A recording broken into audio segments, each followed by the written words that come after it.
Greetings to all of you, dear listeners. Tonight on the Vietnamese Ghost Story channel, we invite you to tune in to the story Gratitude and Vengeance, a tale that has drawn the most attention and curiosity from listeners this month. And now, let the story begin. That noon, a fierce gust of wind swept in from the backyard, lifting the skirt of a woman in her 30s who was sprawled lazily on a bamboo cot near the family pond. The weather was suffocating, the kind of heat that seemed to scorch everything in its path. Trees and vegetables wilted completely, yet not a single drop of rain fell from the pitiless sky. Now and then, a weary sigh or the loud flapping of a hand fan could be heard. She tugged her skirt half-heartedly to cover herself, barely modest. Then, drifting back to sleep, she occasionally grimaced and muttered, "Ugh, how can it be so damned hot?" She turned to one side and resumed her nap. Far away, near a cluster of banana trees, a man in his 50s stood hidden in the shadows. His eyes bulged as if they were about to pop out, fixated on the woman's curvy figure. His mouth hung open, drooling. Though dressed in elegant silk, sweat soaked through his clothes, causing the fabric to cling tightly to his body, emphasizing all the wrong places. The expression on his lecherous face left no room for doubt. That man was none other than Chun, the village chief, infamous for his depravity. Just hearing his name was enough to feel the disdain people had for him. The elders often recalled that when he was born, he was so scrawny and wrinkled that he looked exactly like a weasel, hence the name Chun, which means just that. His grandfather, already nearing the end of his life, looked at his first grandson and sighed. Why is he so ugly, hideous, even offensive to look at? With that, he named the boy Chun and urged his son to quickly father another child, hoping for a better result. But fate had its own plans. After Chun was born, no matter how hard his parents tried, they never had another child. Despite the reluctance, he became the family's sole heir. His family had no choice but to accept it and began raising him properly. Yet, instead of improving with age, Chun became even worse. His skin remained dark and grimy, wrinkled like old bark. One eye was big, the other small. One ear stuck out, the other folded in. His teeth looked like he could eat papaya without a spoon. His face, crooked like a smashed pug's. His limbs, awkward and bent, never straightened properly. His whole appearance was a patchwork mess that offended the eye. Despite his grotesque figure, he inherited immense wealth from generations of exploitation. His family had amassed riches by squeezing every last drop of sweat from the poor villagers. How could such wealth ever run out? His grandfather had gold teeth, his father had a golden teapot. By the time it reached Chun, the estate was so vast it could sustain a lifetime of gluttony. Yet instead of being satisfied, he only intensified his greed. Every single day, the dark-skinned villagers toiled like beasts, working from dawn till dusk, yet barely scraped by, often surviving on porridge and bran. They weren't lazy. The problem was that everything they produced was swallowed up by Chun. He never spared anyone. The villagers despised him to the bone, but they were helpless. Poor, voiceless people couldn't possibly challenge a tyrant like him. The saying goes, how can an ant sue a potato? Back to Chun. He was lurking, sweating profusely as he peeped at the woman. He kept wiping the drool from his chin. As the old saying goes, the unfamiliar always trumps the familiar, and that couldn't be more true for him. He already had 3 wives, all of whom were well endowed and didn't lack in any department. Still, his eyes were glued to Ms. May, a woman who had lost 3 husbands. The first man died suddenly from a stroke right after their wedding. The second, slightly more capable, was tragically struck with a heart attack during an intimate moment after getting drunk. The third managed to live with her for nearly 2 years before succumbing to constant illness and passing away. Back then, the villagers whispered that May was a husband killer, though they only dared to gossip behind her back. Anyone foolish enough to say it to her face risked getting clawed bloody. She herself was notorious in the village for her sharp tongue and fierce temper, so no one dared to mess with her. Back then, there was still an old neighbor around who used to gossip.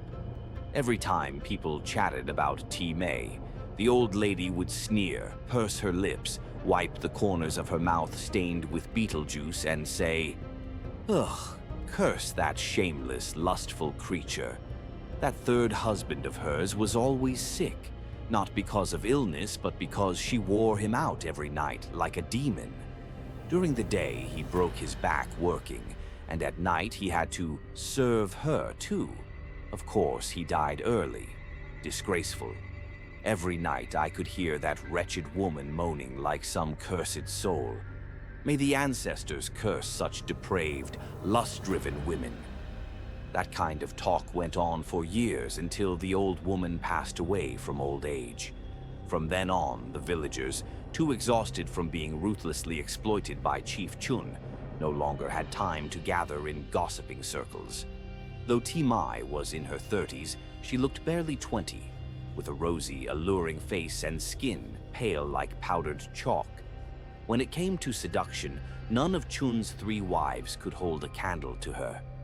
Knowing that the village chief was watching her, she deliberately flaunted her charms. Aware he spied on her every day, she'd wear the skimpiest clothes she could find. Sometimes she'd pretend not to notice him staring and would casually leave her bodice loosely tied, so that with one sudden move, it might slip off. When that happened, she'd let out a faint gasp as if it were just a careless mistake, and then slowly retie it before walking back inside with a smirk on her lips. No wonder she ignored all the other men who came sniffing around. Turns out, she was baiting the biggest fish in the pond. As for Chun's 3 wives, only the first wife came from a respectable family. Back in the day, it was Chun's own mother who brought Beetle and Areka to formally propose for her. The other 2 were former brothel workers, women who had once entertained men for money. But because Chun had wealth and status, the first wife couldn't say much. She ended up no better than a straw puppet, just there for show. The servant boy named Jot stood next to his master, drooling just as much. He turned to him and said, "Master Mong, do you want me to sound her out? You keep coming here to peep every day. Such a shame for you." Wiping the drool from his mouth, Chief Chun gritted his teeth and snarled, "Damned lustful wench, already 30 and still blooming like that. She's driving me mad. I have to bring her back, no matter what." The servant boy nodded obediently, but in his head he was thinking, if he takes her as his 4th wife, that woman will be remarrying for the 4th time. Who knows if she can handle it? But with that body of hers, maybe she can. After thinking it over, he looked back at Chief Chun, round-bellied and sagging, and shook his head quietly, making sure not to speak aloud. Back at the grand 5-room house, the voices of Chun's 3 wives echoed through the halls, shrill and fierce. The first wife, knowing she had no real say in anything, could only sigh and return to her room. Meanwhile, the 2nd and 3rd wives took turns shrieking in his ear, mocking Timai's background, calling her a husband slayer and claiming she was no proper woman. But honestly, compared to her, the 2nd and 3rd wives were clearly inferior, both in beauty and in the art of seduction. If Timai really entered the house as the 4th wife, the 2 of them would lose whatever little power they had. Worse yet, T might end up having Chief Chun wrapped around her finger. Still, all their protests meant nothing. In Chun's mind now, there was only the image of Timai's voluptuous body. While he was deep in thought, both women suddenly let out high-pitched screeches in each ear. Annoyed, he slammed the table, jumping up like a pig being stuck. "Enough already! You're louder than a broken market," he roared. Silenced, the 2 wives stared at him resentfully as he smashed a teacup on the floor and shouted, Ungrateful wenches, look at yourselves. How dare you talk down to her? You forget where you came from. If I hadn't rescued you from the brothels, would you be living like this, eating well and pointing fingers at others? Me taking another wife is none of your business. I'm informing you, not asking permission. If you want to stay here, know your place. If not, get out." With that, he stormed off, face red with rage. The two wives knew he was genuinely angry, so they held their tongues. More than anyone, they understood. Without Chun, they were nothing but stray cats and dogs. As expected, just a few days later, Chun threw a small feast to welcome Timei into the house as his fourth wife. The whole village buzzed with gossip, gathering in clusters to whisper predictions. They wondered how long a man like Chun could handle a woman like her, or how long she could last under his roof. After a while, everyone went back to their own business.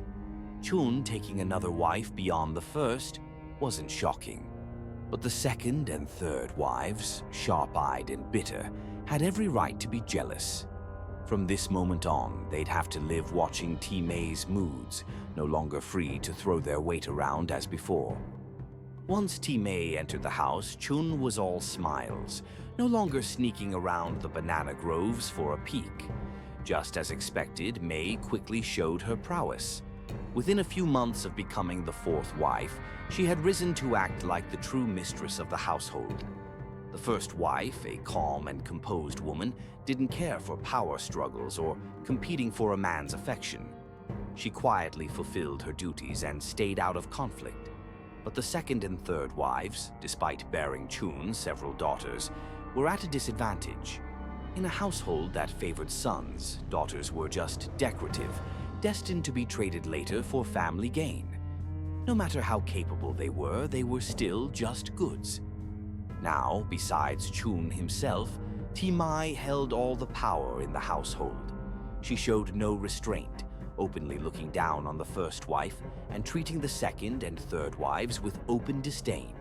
Old Chun knew everything, but it was as if he had fallen under some love spell cast by Timei.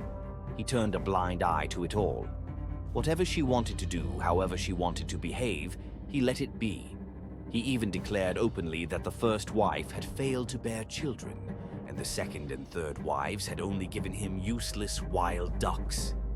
"If you give me a son to carry on my name," he told her, "then the title of mistress of this household will be yours." Hearing that, Timei laughed out loud. Just one son, and she'd become the most powerful woman in the house. Mother Kui was right all along, she thought to herself. Second wife Tuan looked at Timei with undisguised jealousy. She made many veiled remarks, but every time Thi countered with her sharp tongue and cut her down effortlessly. The third wife, Kim, was more reserved, a woman of hidden thoughts, skilled in throwing stones while hiding her hand. Most of the chaos in the household over the years had been quietly orchestrated by her. Even the shrewd Chun had been outmaneuvered by her more than once. And now things had taken another turn. Not only had he brought Timei into the house and pampered her endlessly, but he had also publicly declared she would become the true mistress so long as she bore him a son. Perhaps only the first wife remained indifferent to this battle for power. The other two were so visibly bitter they might as well have written it across their foreheads. Late at night, when everyone else was asleep, Timei held a steaming bowl of black chicken stew in her hands and quietly walked to a private chamber. Before closing the door, she glanced around carefully. Once she was certain no one was watching, she shut the door tightly, didn't turn on the light, and walked over to a storage shelf. There, she approached a meticulously carved snake statue. She twisted it sideways, and immediately, a hidden door in the adjacent wall creaked open, revealing a staircase descending into the earth. Taking an oil lamp from the shelf, she lit it and began to make her way down the stairs, step by step, into the depths below. The door above slowly closed, silent as if nothing unusual had ever happened. The stairs down to the hidden chamber were long. It took quite a while to reach the bottom. Sitting on a throne carved with a large serpent from solid stone, its surface marbled with elegant natural patterns, was a woman in her 40s. Her beauty was like white jade, cold and sharp. With phoenix eyes, arched willow leaf brows, and a graceful figure, her every glance and gesture exuded nobility. This woman was none other than Madame Puong, the first wife of the household. The Mai approached and knelt before her, saying, "Sister, I noticed you haven't eaten, so I personally stewed this black chicken for you. If anything is weighing on you, please tell me. I'll share your burden." Placing her jade hairpin gently beside the table, Madame Puong took the bowl of hot chicken stew with her delicate, pale hands. Then she held T. May's hand, helping her to her feet, and gestured for her to sit in the chair opposite her. With a faint, unreadable smile, Madame Puong took the hairpin and pinned it into T. May's hair, softly saying, "You seem thinner lately. Whatever you're doing, take care of your health. The plan is already in motion. Just a little more time and we will succeed. Then neither of us will need to hide anymore." "Don't worry, sister," T. May replied. "I'm watching over my health, and you should take care of yourself too." As she gently stroked T. Mai's hair, Madame Puong recalled something from long ago. That year, she had gone up the mountain to a temple to burn incense and make offerings. After finishing, she was strolling through the nearby scenery when she heard a commotion. Though she usually avoided trouble, the faint cry for help from a girl, no older than 15 or 16, stopped her. It was mixed with curses from both men and women. Despite her usual reluctance, she decided to intervene. When she rescued the girl, the child fell to her knees in gratitude. Back at her inn, Madame Puong questioned her and learned the girl's name, T. Mai. She had just turned 16, gifted with stunning beauty, fair skin, sparkling eyes, a delicate nose, and rosy lips. Her mother had died in childbirth. The villagers, superstitious and cruel, believed she was cursed, born to bring misfortune. Her beauty only worsened their hatred. Men in the village eyed her with lust, while jealous wives, filled with venomous rage, banded together to torment her family. Her aging father tried to protect her, but sick and frail, he was soon beaten to the ground by the angry mob of women. The crowd descended on them, yelling and hurling insults. One particularly vicious woman struck T. May, who was already weak. She screamed for help, but the onlookers merely watched, amused, unmoved. In the end, her father died, his eyes bulging in his final breath. No one helped. From that moment, the spark of vengeance ignited in T. May's heart. She buried her father alone, then began her revenge. They had called her a harlot, so she used that very weapon against them. Whispering and enticing the coarse men in the village, she slowly tore their homes apart from within. Arguments and violence erupted in household after household. Some even ended in bloodshed. The very men who had desired her now turned on their wives, blaming and beating them. T. Mai knew these people weren't human. They were demons in human skin, using twisted morality as shackles to bind others. They never considered the destruction they caused. Her father had done no wrong, yet he died without even a decent burial robe. No one came to ask how she was or mourn for her. Since they felt no remorse, T. May saw no reason to return, not for them nor for herself. And so things continued. One by one, the women who had once tormented her either died, became crippled, or went mad. All of it was brought upon them by the very husbands they had so fiercely protected. When those men finally discovered the truth, they too turned on their wives, beating and cursing them. When T. May was on the verge of death from one such encounter, Madame Puong appeared. She was the one who saved Thi from those demons in human skin, and she made sure to punish them on Thi's behalf. Having received justice, T. May was immensely grateful and swore absolute loyalty to Madame Puong. She vowed to be the sharpest blade in Madame's hand as she reclaimed power over this grand household. As it turned out, Mei was a descendant of a Taoist shaman from China.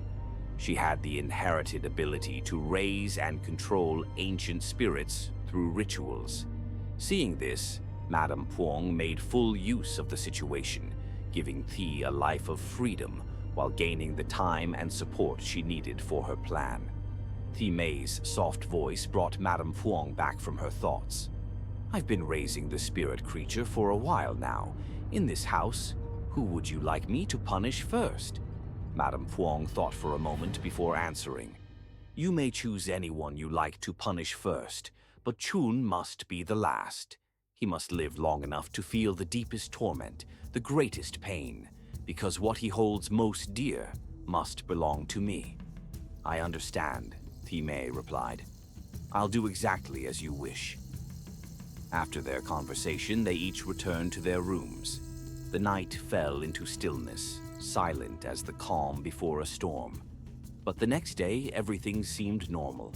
Madame Puong continued to play the role of the gentle, obedient wife who kept her distance from worldly affairs. The second and third wives were visibly resentful, causing daily chaos with loud quarrels and complaints. Meanwhile, Chun, now constantly accompanied by Mei, began to neglect everything else. And when Mei announced that she was pregnant, he practically lifted her up to the heavens. Chun's daughter with Madame Thuan, named Jam Mi, had recently fallen ill with a strange disease. For some unknown reason, every time she ate, she would immediately vomit it back up. Madame Thuan invited countless skilled physicians to examine her daughter, but all of them gave the same vague answer, that Mi was simply weak and had poor digestion due to irregular eating habits. Despite being prescribed numerous tonics, drinking bitter black herbal medicine 3 times a day without fail, her condition only worsened. Her body turned pale and sickly, her limbs grew thin and frail, her face hollow and dark. Only her belly swelled unnaturally, as if she were 5 or 6 months pregnant. Strange blue-green veins bulged beneath her skin, and pus-filled boils began erupting all over her body. The air around her was thick with a nauseating stench, so foul that even the burning of incense couldn't mask it. Chun, disgusted by her, showed no sympathy. To him, she was a useless daughter, unable to offer any benefit, and now even more detestable for carrying a contagious illness. Madame Thuan cried herself dry, embracing her daughter in despair. As her mother, how could she not feel pain watching her child deteriorate? Mei and Madame Puong exchanged a brief glance, but returned to their calm demeanor.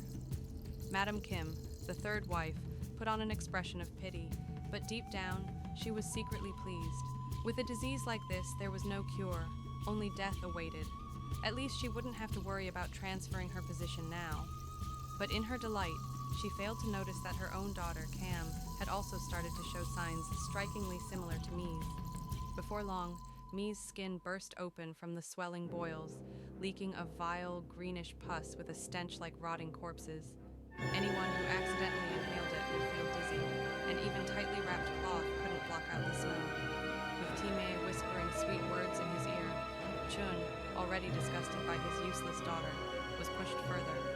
What had once been a quiet isolation turned into a disruptive mess for the whole household. Fed up, he ordered the servants to clear out the room, throw in dry hay, and burn it all down, together with the half-dead girl inside. Madame Thuan, upon hearing his decision, went mad. She knelt, begged, and pleaded, but nothing could sway Chun's heart. She was helpless. If he hadn't taken her in back then, she would have been rotting in some forgotten corner of the world. Without hesitation, the servants dragged her away, chaining her inside another room like a dog. Then, muscular men entered Mi's chamber, stuffed it with straw, and set it ablaze.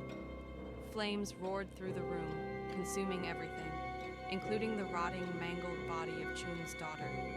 Madame Thuan finally broke. Inside the locked room, she howled and cried, then laughed maniacally. Her hands scratched at the floor until her fingers bled. Watching her daughter burn to death, unable to do anything, drove her into madness and filled her with deep hatred for Chun. Every day, the second wife's room echoed with laughter, crying, and gut-wrenching screams. At night, her eerie lullabies sent chills down everyone's spines. Furious, Chun eventually had her force-fed a mute tonic that silenced her once and for all. Just when it seemed the house might return to peace, Cam, the daughter of Madam Kim, began showing the exact same symptoms as me. Her body wasted away, and her hair began falling out in patches. The boils that appeared all over her body looked terrifying. Knowing that her daughter's chances of survival were slim, and having learned from the fate of Madame Thuan and her daughter, Madam Kim, who had always been a clever and cold-hearted woman, decided to act. Despite years of living in this household, she had managed to maintain her position with her subtle cunning.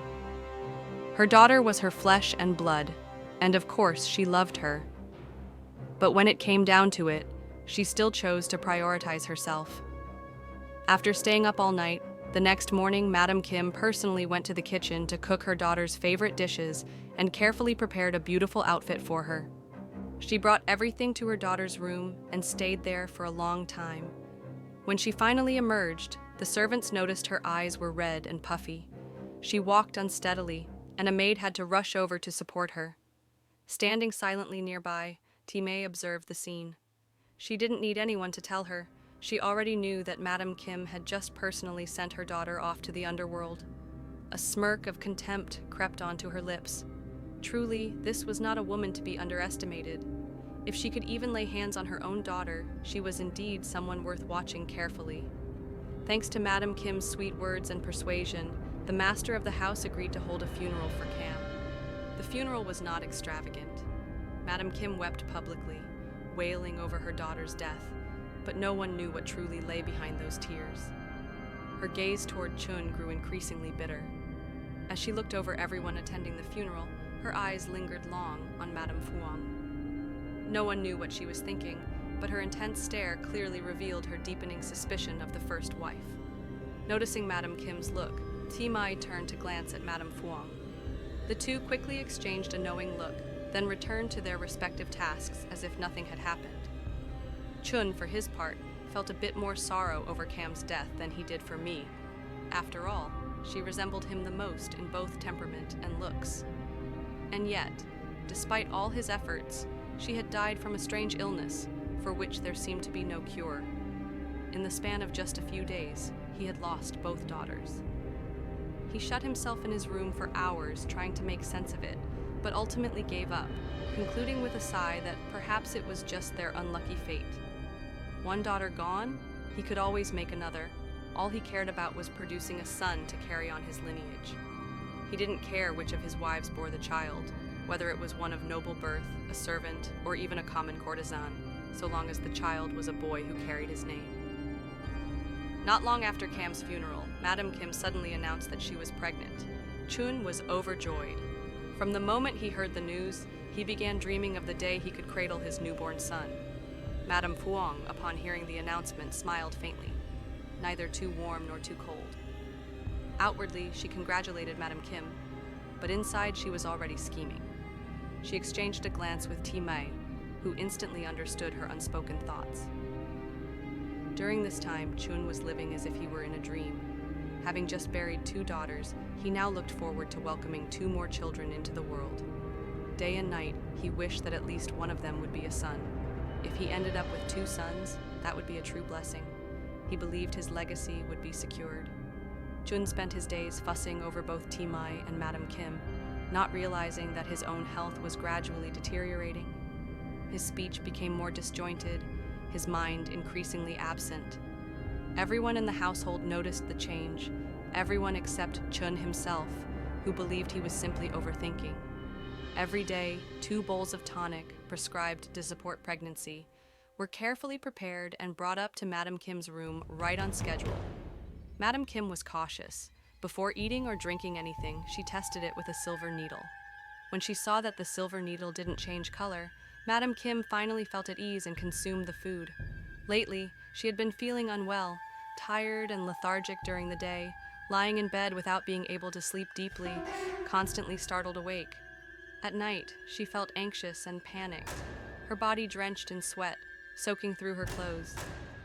The slightest noise would jolt her out of sleep, leaving her breathless and shaken. One night, while asleep, she felt as if someone was touching her stomach. She tried to sit up, but something was holding her down, rendering her completely helpless. By her ear, she heard a sharp, piercing laugh, like fabric being torn. She heard teeth grinding violently and a chilling voice that seemed to come from the depths of the underworld. "Mother, why did you kill me?" Frozen in horror, Madam Kim's face went pale as blood drained away. Her lips and tongue went dry, her teeth chattering. In front of her was the image of her unfortunate daughter, the very one she had sent to her death with her own hands. How could she ever forget that day? The memory of her daughter's warm skin lingering in her hands. The child she had risked her life to give birth to, and the same one she had taken from this world with those very hands that once held her close. Terrified, Madam Kim wet herself, her entire body trembling. She stammered for a long time before she could utter a single word. "My child." The figure before her had a body full of oozing, festering sores, some parts already rotting, emitting a foul, fishy stench. Greenish slime dripped from her, and fat maggots squirmed hungrily over her decaying flesh. Her tangled hair stuck together in filthy clumps. Her limbs were thin and shriveled, and her face was swollen with pus-filled boils. That face hovered just inches from Madam Kim's. "Why did you kill me, Mother? Just to protect yourself, you struck down your own daughter. I died all alone. Let the thing in your belly come with me." In a panic, Madam Kim wrapped her arms around her belly and shook her head desperately. Her lips moved, but no sound came out. Suddenly, the ghostly figure lunged forward and began pounding on Madam Kim's stomach, then reached up and began to strangle her. She flailed and kicked wildly, but the grip around her neck didn't loosen. Her tears and snot flowed uncontrollably, soaking her clothes. The oil lamps around the room flickered, casting long, trembling shadows. She sat curled up, knees to chest, trembling until morning. When the first rays of sunlight filtered through the windows, Madam Kim startled awake. She immediately threw open every door in the room and called for the servants to prepare a bath. That morning at breakfast, everyone noticed how absent-minded Madam Kim seemed. The smallest sound or sudden movement would make her flinch. Chun found it odd and kept filling her bowl with food, but she couldn't eat. Instead, she clutched her mouth and ran to the back of the house to vomit violently. Chun frowned, worried, and ordered the servants to follow her. But Mai and Madame Fuong exchanged a look and returned to their meals as if nothing had happened. Chun escorted Madame Kim back to her room. She looked around in fear, then clutched him and tearfully recounted the events of the previous night. Of course, she left out the part where she had personally ended her daughter's life. She only said that Cam had died too young and wasn't ready to reincarnate. She asked to invite a priest to perform rites for her daughter's soul. Though Chun found such things troublesome, he turned a blind eye since Madam Kim was pregnant and let her do as she wished. That very same day, a feng shui master was invited to the grand household. He was in his 40s and went by the name Thu. If no one had told them, no one would have believed this man was a spiritual master. He looked more like a thief. His beady eyes darted around, his nose was sharply upturned, and his prominent front teeth stuck out like a rabbit's. His pointy ears only added to his strange appearance. His face was sunken, and his arms were unusually long, unmistakable. He took short, rapid steps like a rat, drawing chuckles from onlookers. His voice was slurred and unclear, adding to his ridiculous demeanor. Chun furrowed his brows from the moment the so-called master appeared, but Madam Kim ignored everyone else's looks and treated the man with utmost respect. About an hour later, a grand meal was served, specially prepared by Chun to welcome the guest. As soon as he sat down, Master Thu wasted no time digging in, stuffing his mouth with rice and side dishes. He moved his chopsticks so fast it was like a storm, One dish after another was brought out, and the household watched in stunned silence. Some hadn't even had a chance to pick up their chopsticks before the master devoured everything in sight. The man, dressed like a beggar in a tattered loincloth, had an appetite that stunned everyone. At the table, everyone went from one surprise to the next. Master Thu just kept eating until the table was wiped clean, as if licked by a dog. Only then did he set down his chopsticks and begin sipping tea. It was only after the meal that Chun brought up the real reason for inviting him, to resolve the spiritual disturbance in the household. Stroking his wispy beard at the corner of his lips, Master Thu nodded thoughtfully, then pulled out a sheet of paper and brush from his bag. He began scribbling a long list of ritual items and handed it to Chun. Seeing the densely packed writing, Chun's eyes widened. He glanced at Madam Kim's pleading expression, sighed, and then instructed the servants to go to the market to buy everything. The servants didn't dare delay and quickly rushed out. As soon as they got to the market, the servants scattered in all directions, rushing to gather the ritual offerings. They had left empty-handed, but returned struggling with bundles big and small, arms full with no room left to carry more. Some even ended up with sore muscles from hauling heavy bags. The members of the household looked on in stunned silence. Madame Phuong appeared surprised on the outside, but deep inside she sneered at what she saw as a charlatan of a spiritual master. Thay Mei, the so-called master, acted arrogantly, which only made her seethe. If the lord of the house, Lao Chuan, tried to say anything, she'd quickly resort to her usual coy charms, rendering him speechless. Madam Kim Juk was about to burst with fury, but there was little she could do. Mei now held a status almost equal to that of the lady of the house. That day, after a hearty meal, the master reappeared in a hastily tidied-up ceremonial robe. With a bell in one hand and a stack of talismans in the other, he strode solemnly to the altar. The tiny bell jingled as he began to chant incantations no one could quite understand. The words sounded absurd, mixing cries of, "Oh dear," with nonsense about rotten rice and babbling mouths. Some of the older servants struggled to hold in their laughter, while Thay Mei bowed his head, trying to stifle a snort. Even Lao Chuan furrowed his brows. Madam Kim clasped her hands in sincere prayer, paying no mind to how bizarre the chants sounded. Madame Phuong, known for her composure, couldn't resist and let out a soft chuckle behind her hand. The master continued his bizarre dancing and chanting until a servant brought him a bowl of water. After chugging it with a loud gulp, he resumed his hopping about. Large bundles of joss paper offerings were hauled out by servants and placed at the altar. The master would chant briefly over them before they were taken away to be burned. The ceremony continued until nearly everything in the vast house was covered in layers of ash. Even those sitting outside couldn't avoid getting ash in their hair and on their faces. The hot gusts from the fires blew toward the altar, causing everyone to sweat through their clothes. Yet the master danced on, unaffected. Lao Chon was visibly irritated and decided that if the ritual wasn't done within the next half hour, he'd flip the table and stop the whole charade.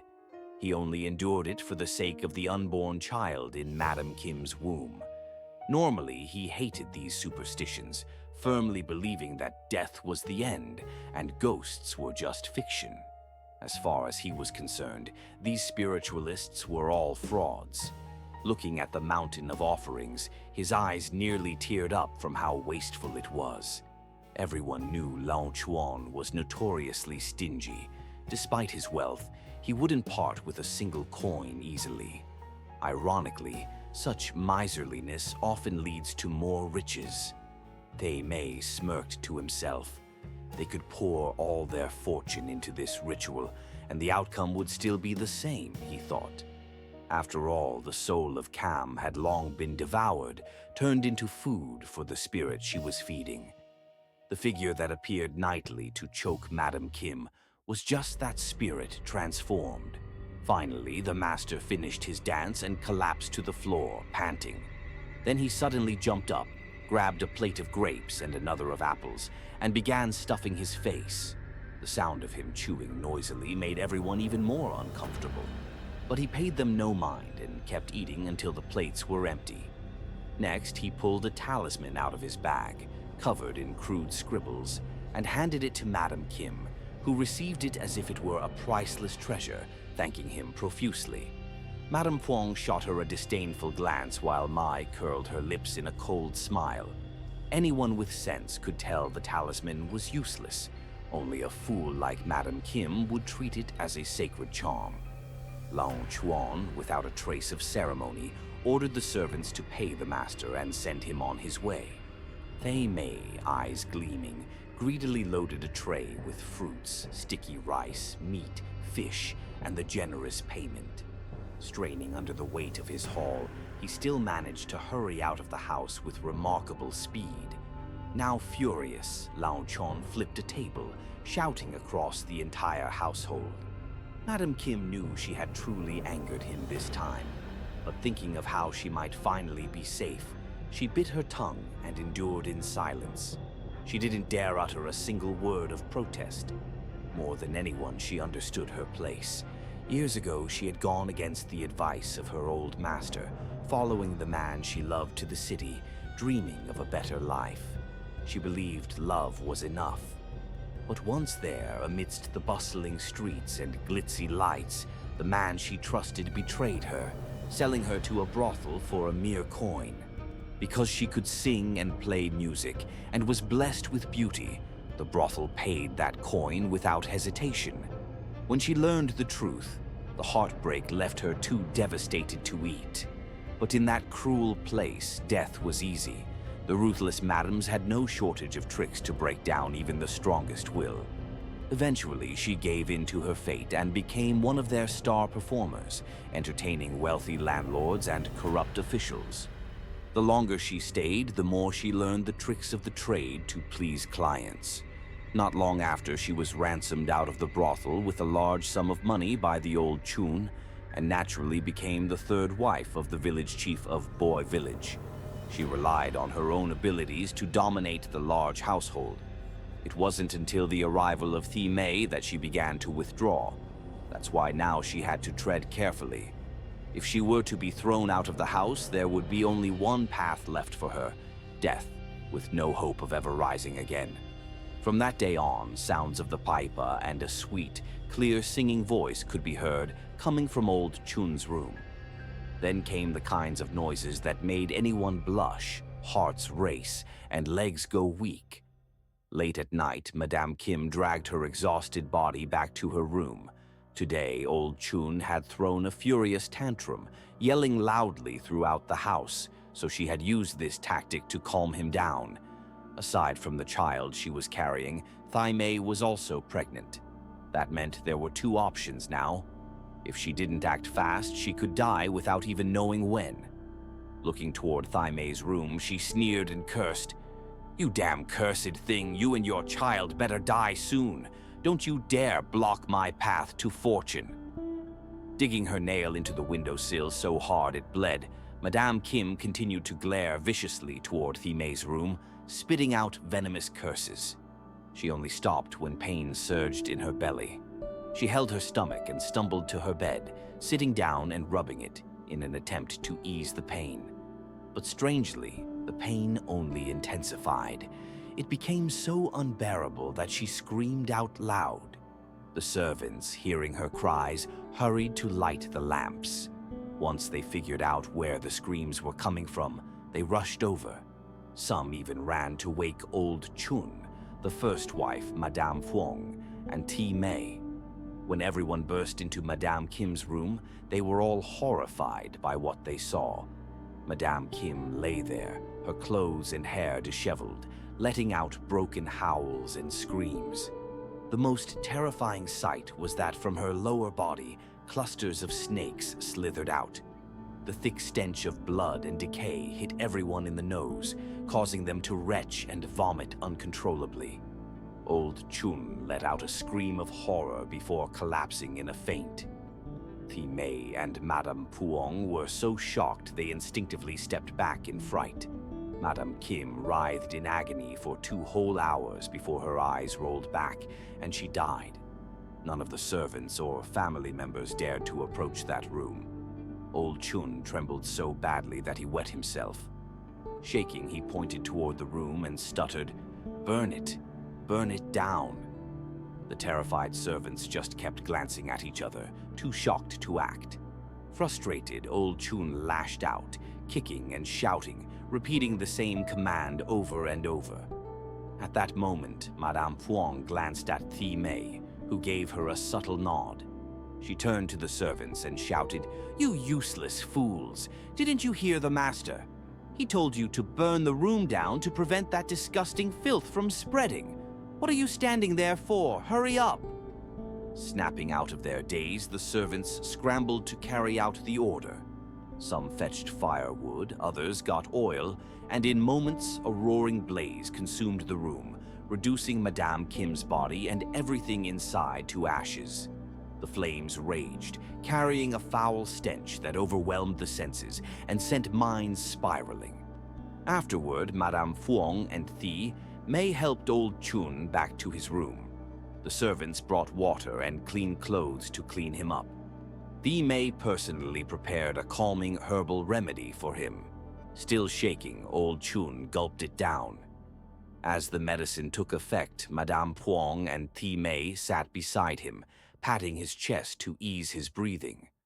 Once the drug had taken full effect, he fell into a deep sleep, like a dead dog. Confirming that he was unconscious, Madame Puong and Thi Mei exchanged a look and quietly left the room. Out in the main hall, as soon as the door shut tightly behind them, Thi Mei rushed forward and hugged Madame Puong tightly. "Sister, did we go too far this time? Do you blame me?" She pulled Thi Mei to sit down beside her. Madame Puong had thought she would tremble with fear after witnessing such a horrific scene, but strangely, she felt no fear at all. On the contrary, there was a faint smirk of satisfaction on her lips. "You can do whatever you like. There's no such thing as going too far with someone like her. That woman should have died long ago. All these years she stirred up chaos. I've long been unable to stand her. It was lucky you took action. Do whatever you want. If you want to kill someone, kill them. I'll back you, but leave Old Chun for last. He needs to taste real pain, loss, fear, and helplessness." Thi Mei stared at Madame Puong for a moment. A chill passed through her. She had thought herself cold-blooded, but compared to Madame Puong, her cruelty was nothing. Barely concealing her unease, she hesitated, but Madame Puong, keen and perceptive, immediately noticed it. She reached out and embraced Thi Mei gently. "You need to understand, I'm doing all of this for our future. I need power so I can protect what I love. Everything is for you, just think. If I have power, I won't let you live at the mercy of anyone's whims. I'll have the strength to shield you, to protect both of us. So, be loyal to me." She struck right at Thi Mei's weak spot, the only one she had. Clearly shaken, Thi Mei felt her hesitation dissolve. She steeled her heart and threw herself fully into the plan. Seeing that the earlier uncertainty had vanished and been replaced with obedience, Madame Puong smiled with a cold elegance and nodded in satisfaction. Meanwhile, Old Chun, still asleep, suddenly felt a searing heat flood through his body. A suffocating pressure crept closer and closer. Cold sweat drenched his shirt. Unable to endure it, he opened his eyes and was met with a horrifying sight. 2 charred, blackened spirits stood before him. Their flesh was scorched and peeling in strips, hair matted and patchy, faces disfigured, their bodies oozing with blackened pus and rotting with crawling worms and snakes. Old Chun tried to scream, but it felt as though something had clamped his throat shut. He flailed in terror, limbs thrashing helplessly, unable to make a sound. The 2 burned ghosts slowly approached, their mouths stretching into grotesque grins, whispering hoarsely, "Give us back our lives. Why did you burn our bodies? Master, your daughter has come to visit. Do you remember me? I died unjustly. I'm so lonely. Come with us, one of them hissed, before they both burst into hideous, choking laughter. With swollen, grotesque fingers, they seized his throat. He gasped, eyes bulging, tongue lolling from lack of air. His face turned purple and bloated, looking utterly grotesque. Still, the two burnt figures laughed, and with every laugh, more charred flesh sloughed off their faces, mixed with black blood and pus. The stench was so foul it felt like it could choke the soul from a person. Just when it seemed he would die, the two spirits suddenly released him. Old Chun gasped desperately, lungs heaving. He coughed violently, spitting out fresh blood. He looked utterly wretched. The spirits just stood there, glaring at him with their milky white eyes, still grinning. Then, without warning, they launched into a savage beating. Blood soaked through his clothes, limbs bruised and broken. When he was on the verge of passing out, they finally stopped, stared at him, and slowly faded into the darkness. The next day, when the sun was high, old Chun barely managed to open his eyes. Realizing he was still alive, he gave a bitter laugh. Survival had now become his top priority. If those two ghosts came back every night, he would die sooner or later. He couldn't allow that to happen. Grimacing, he dragged himself out of bed and toward the main hall, where Madame Fuong and Thi Mei were preparing food. They were startled to see his miserable state and rushed to help him sit down.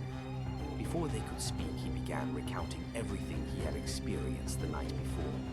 The two women exchanged secret glances, then both feigned concern and began asking questions.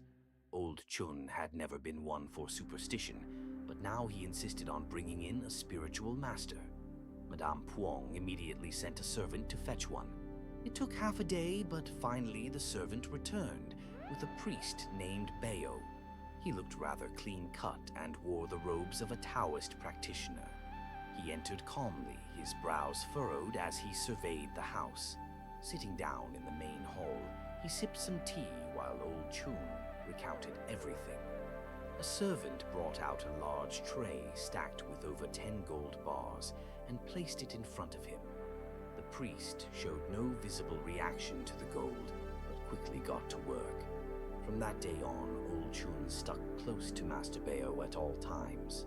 Madame Puong Thi Mai sat behind old Chun. When Master Bayo turned around, his eyes quickly met hers. They exchanged a knowing glance. Without a word, they began the ritual. For a whole watch of the night, Master Bayo chanted incantations and burned talismans. A cold wind howled through the space, bringing with it a foul, fishy stench. Old Chun, sensing something ominous, stiffened in fear and trembled uncontrollably. In contrast, Madame Mei remained calm, quietly surveying her surroundings, as if absorbing the wind laden with filth and the anguished cries of wandering spirits. After the ritual, Master Bayo sighed deeply. Before he left, he handed Chun an old protective talisman meant to be carried at all times. Chun paid no attention to the hidden look exchanged between the master and his wife. All he could focus on was the talisman that promised to keep him safe. With a sense of false security, he went to sleep that night, unaware that the real horror was just beginning. Barely into the early hours, he started tossing and turning like a fish on a frying pan, an unsettling discomfort gnawing at him. Suddenly, in front of him appeared the ghost of a child, a bald, blood-soaked figure with milky white eyes and two sharp teeth protruding from its mouth, crouching on his chest like a starving demon. Though its mouth didn't move, a ghostly voice echoed in the room. "Master, you wanted a son. I am your son. Why didn't you protect me? Come with me. Father is in so much pain." Screaming in terror, Chun mustered all his strength to hurl the child away. Its head struck the ground with a crack, the floor splitting, and black blood gushing forth. Terrified, Chun scrambled backward until he was pressed against the wall, trembling like a drenched dog. He fumbled in his pocket. The talisman was still there. So why was he still seeing these things? While lost in thought, a sharp, high-pitched laugh pierced the silence.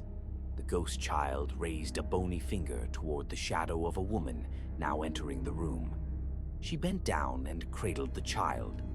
Chun recognized her instantly.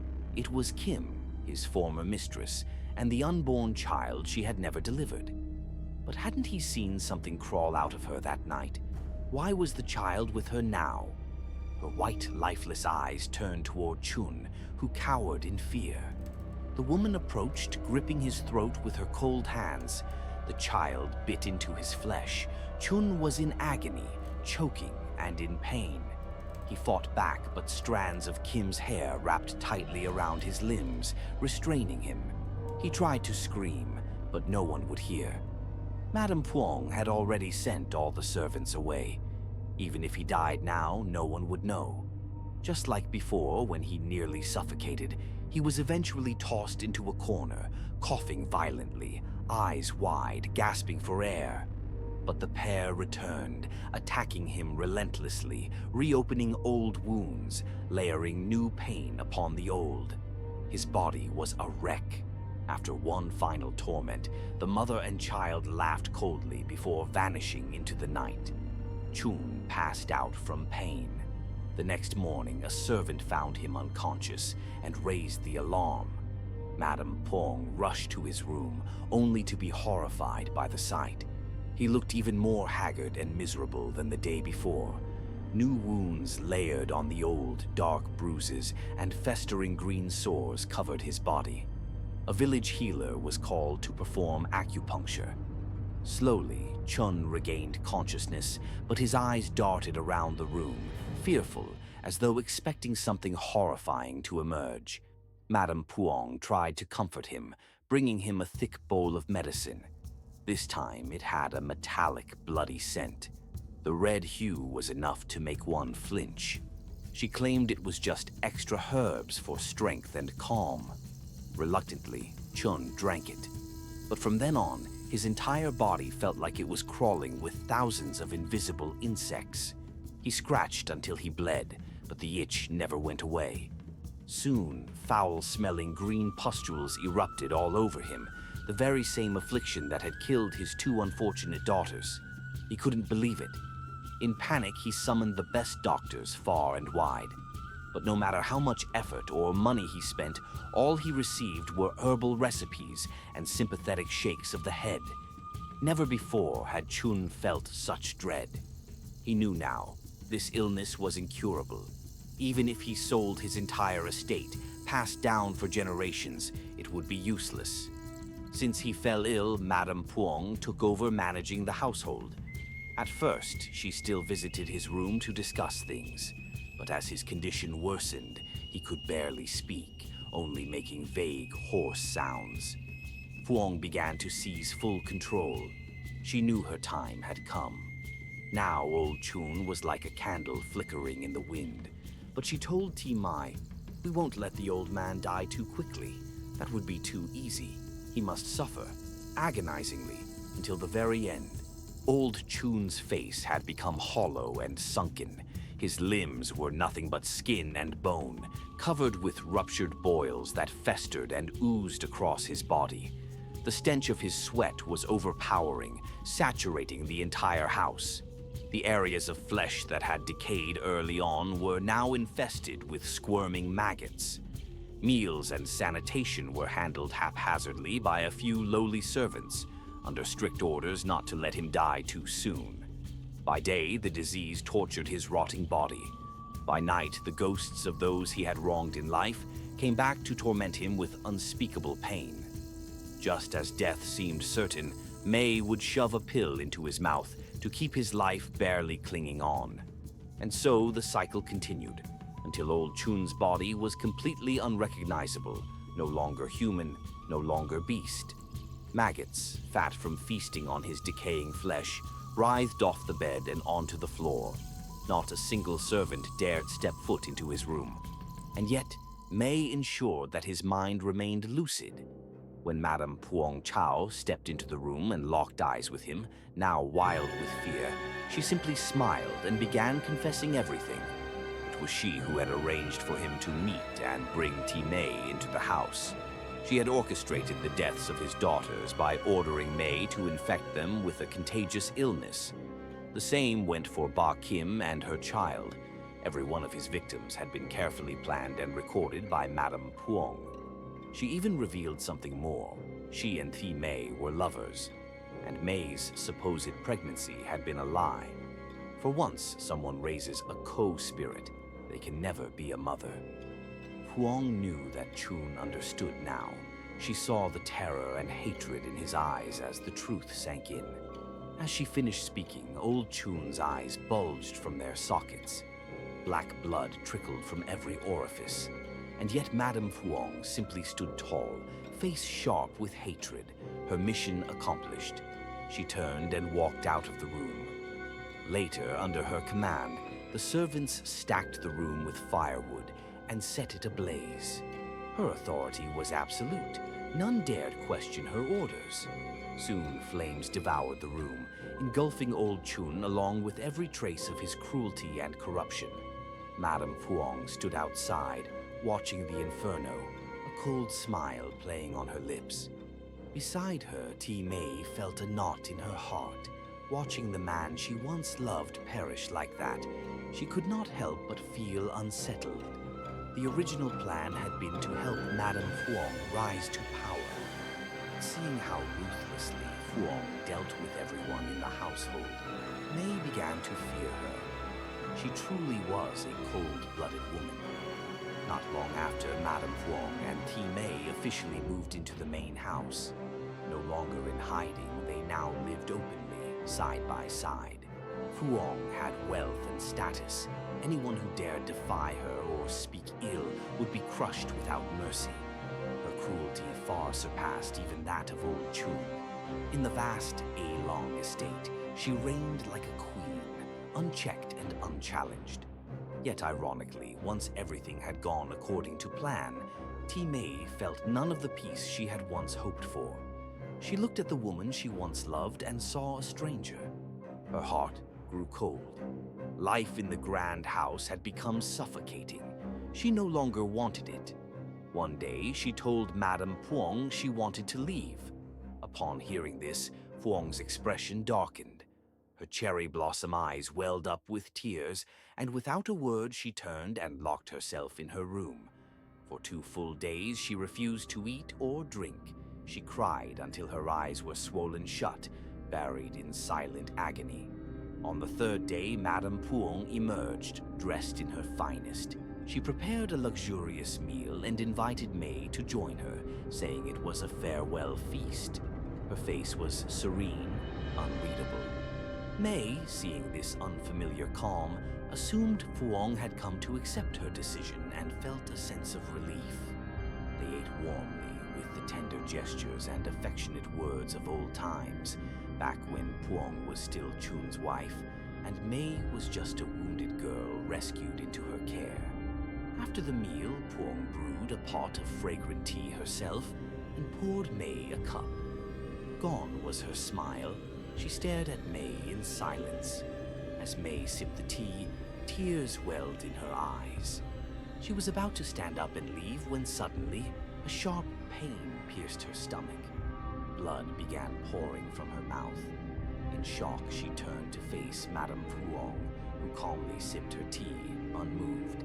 Setting her teacup down, Puong looked at May's collapsed, blood-drenched body and spoke coldly. "I've gotten everything I ever wanted. I've stepped over the bones and blood of others to sit where I am now. Why do you want to leave?" 2 streams of blood ran from May's eyes as she turned her tearful, resentful gaze toward Madame Puong, silently questioning why she had been treated so cruelly. But her throat, now burning like fire, could no longer form words. Madame Puong calmly sat beside her, let out a cold chuckle, and said, "I've known for a long time you've been cautious of me. How could I possibly keep someone like that by my side? I wanted to get rid of you back then, but I still needed you. Now that I've achieved everything, you mean nothing to me. Don't think you're the only one who knows the art of raising spirits. Over the years, I've mastered it too. From now on, I walk this path alone. You, go join Lu Kai." With that, she laughed loudly and walked out of the room without so much as a glance back. Behind her, T. Mei died with her eyes wide open in shock and anger. After her death, Madame Fuong ordered that her body be buried in a deep, isolated grave.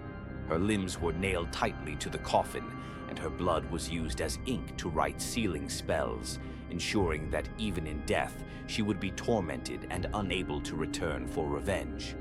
From that day forward, Madame Fuong reigned like a queen over the village of Boy. Everyone feared her. Just the sound of her name was enough to make people tremble. They once thought that with old Chun gone, life would be easier. But they were wrong. Under her rule, things became even heavier, even more terrifying. Life continued like this for 10 long years, until one day a Taoist priest in his 30s passed by the village on a pilgrimage. Upon entering the land, he immediately sensed an intense aura of demonic energy. Preparing his talismans and wooden sword, he followed the trail to a neglected grave, where the coffin lid had already been partially disturbed. He stared at the grave for a long while, then bit his finger and drew blood to inscribe a charm. Chanting a powerful incantation, he set the talisman ablaze, then hurled a silver needle through the flame and directly at the coffin. A loud explosion echoed. The seal had been broken. From within, a female spirit slowly emerged, her form twisted and decayed. The Taoist raised his sword to strike, but the spirit knelt down and kowtowed, her voice trembling. "Thank you, Master, for freeing me. But before you pass judgment, I beg you to hear my story. After that, you may do with me as you wish." "Speak," he replied coldly. "But if your actions go against morality and the laws of heaven, I will strike you down without mercy." Bowing deeply once more, the spirit revealed herself. It was the tormented soul of Ti Mai. Her hatred had festered so long that she had become a demon. Freed by the Taoist, she now shared her tale of betrayal and vengeance. The priest's face turned red with fury as he listened. "Master," she pleaded, "I know my sins are unforgivable. But even if my soul is scattered to the winds, I must drag that woman to hell with me. I beg you, grant me this final request. Give me 3 days. After that, come to the largest house in this village. Do what you will with me then. I swear on my soul, I will not harm a single innocent life. I only seek revenge on one person, and one alone." She bowed once more. The priest stood in silent thought for a long while. In the end, he realized the best resolution now was to let fate take its course. He sighed and replied, "Very well. I grant you 3 days. But remember, only one life. If you harm an innocent, I will make you suffer every torment imaginable. I won't destroy your soul. I'll let it linger in eternal pain." The spirit smiled in grim satisfaction and dissolved into a wisp of black smoke, flying off toward the largest house in the village. Thunder cracked across the sky, heralding a coming storm. The tempest arrived faster than anyone expected. While the villagers huddled in their homes, blocking doors and windows, families sat around dim fires, eating their humble meals. Young and old, men and women, all were poor and exploited, yet shared a warmth and joy in their simple lives. But in stark contrast, the grandest house in the village stood cold, dark, and foreboding. Thunder crashed, lightning flashed, and wind howled like screaming spirits.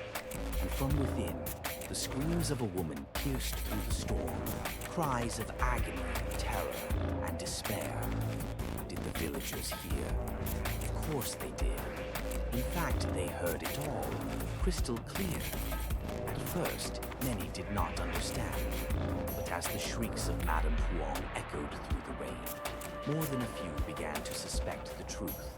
Back then, T-May's death was terrifying enough to shake all of Mai. But now, the screams and wailing of Madame Puong were even more horrifying. The villagers all knew what was happening, but not a single soul dared to ask or show concern. Old Tron was dead, but Madame Puong remained. Who could say for sure whether her death would bring liberation? Or would another ruthless village chief arrive to continue the cycle of oppression? For 3 days straight, Puong was tormented by the now demonic spirit of Mai to the brink of madness. She had no chance to call on a single exorcist or spiritual master to free her from the curse. The hatred was so overwhelming that the moment any part of the house became shrouded in darkness, without sunlight, the ghost of Mai would appear, sending Puong into terrified hysteria. She couldn't eat, couldn't sleep. Her body withered away until she was unrecognizable, a pitiful shell of the once proud and powerful woman she had been. The old servants of the house saw everything, but they remained silent. They knew the time had come. She was paying the price for her sins. On the second night, as she sat in trembling fear, the vengeful spirit of Mai appeared, grotesque and horrifying. She simply stood there, blood-red eyes glaring at the woman she had once loved. Then she lunged forward and began savagely beating Puong. The deeper the hatred, the more violent the blows. Only when she heard bones crack did she stop, vanishing into the shadows. Madame Puong was left barely breathing, her body covered in deep gashes and bruises. In that moment, perhaps she finally understood the meaning of karma. Racked with pain, her whole body trembled. She had never cried like this before, wild, desperate, broken. One more attack and it would be over. But deep down, she had likely always known this day would come. She laughed, then cried, then laughed again in a manic loop. Until night fell and Mai appeared again. This time, she looked eerily sharp and seductive, flashing a cold smile with a mouth full of jagged, pointed teeth. She hadn't spoken a word during any of her appearances, but now her voice rang out in a chilling tone. "Tonight, you're coming with me. I once loved you so much, yet you crushed my feelings beneath your heel. Now die." No matter how Puong screamed and begged for her life, the vengeful spirit lunged forward and wrapped her hands tightly around her throat. Puong struggled wildly, but no one came to help. The sound of bones snapping echoed through the dark house. Madame Puong's life of cruelty and deceit came to a brutal end. As her soul detached from her broken body, long black claws seized her spirit by the throat. Puong's ghost howled and thrashed in pain, but it was no use. The demon opened her gaping mouth, reeking of blood and death, and devoured Puong's soul, tearing it apart. Her spirit was utterly destroyed, never to reincarnate. At that moment, a massive vortex formed in the sky. Lightning bolts gathered into a single divine thunderstrike. The gates of the underworld opened, ready to receive what was due. A bolt of heavenly thunder descended with devastating force, striking Mei's spirit directly. Her soul was obliterated. A final scream rang out, heart-wrenching, soul-shaking, then faded into silence. The Taoist priest who had released her witnessed it all. He simply sighed. "This is fate," he murmured. "There was nothing I could have done. The path one chooses determines the end they meet. The wicked reap what they sow." He walked to the now abandoned 5-room house. Not a single person remained. After searching the premises, he found, in a dark and damp room, a set of rotting, dirt-covered bones, clearly the remains of a woman who had died long ago. In the main hall lay the corpse of a woman so disfigured and bloodied that she was barely recognizable. Though newly dead, her body had already begun to rot. The Taoist dug a proper grave in the garden and buried both sets of remains together. Then he performed a final prayer for their spirits and quietly continued on his journey. The grand house was left to ruin, Its treasures and valuables were soon divided up by the former servants and villagers, but they did so fairly, without greed or violence. Every household received their share. From that point on, the villagers of Boy began to live better lives. They cherished kindness and compassion, worked hard, and helped one another. In just a few short years, the once isolated village opened up, trading and connecting with neighboring communities. Their lives improved dramatically, and for the first time in a long while, they found peace. Delicious food, beautiful clothes. The difficulties and shortages of the past have now been clearly overcome. The village grew stronger and stronger to improve the lives of the people. The laughter of children, the calls to each other made the atmosphere more joyful and warm. The abandoned house and the story of the unscrupulous people who only knew how to eat off the heads and necks of the poor and weak left behind the painful past. Now, the villagers just want to move forward to stabilize their lives. No one remembers the miserable past, the period of hatred in the past anymore. A beautiful, prosperous life has now officially begun to come to them. Thank you for your attention, listeners. We respectfully say goodbye and hope to see you and your friends again in the next stories.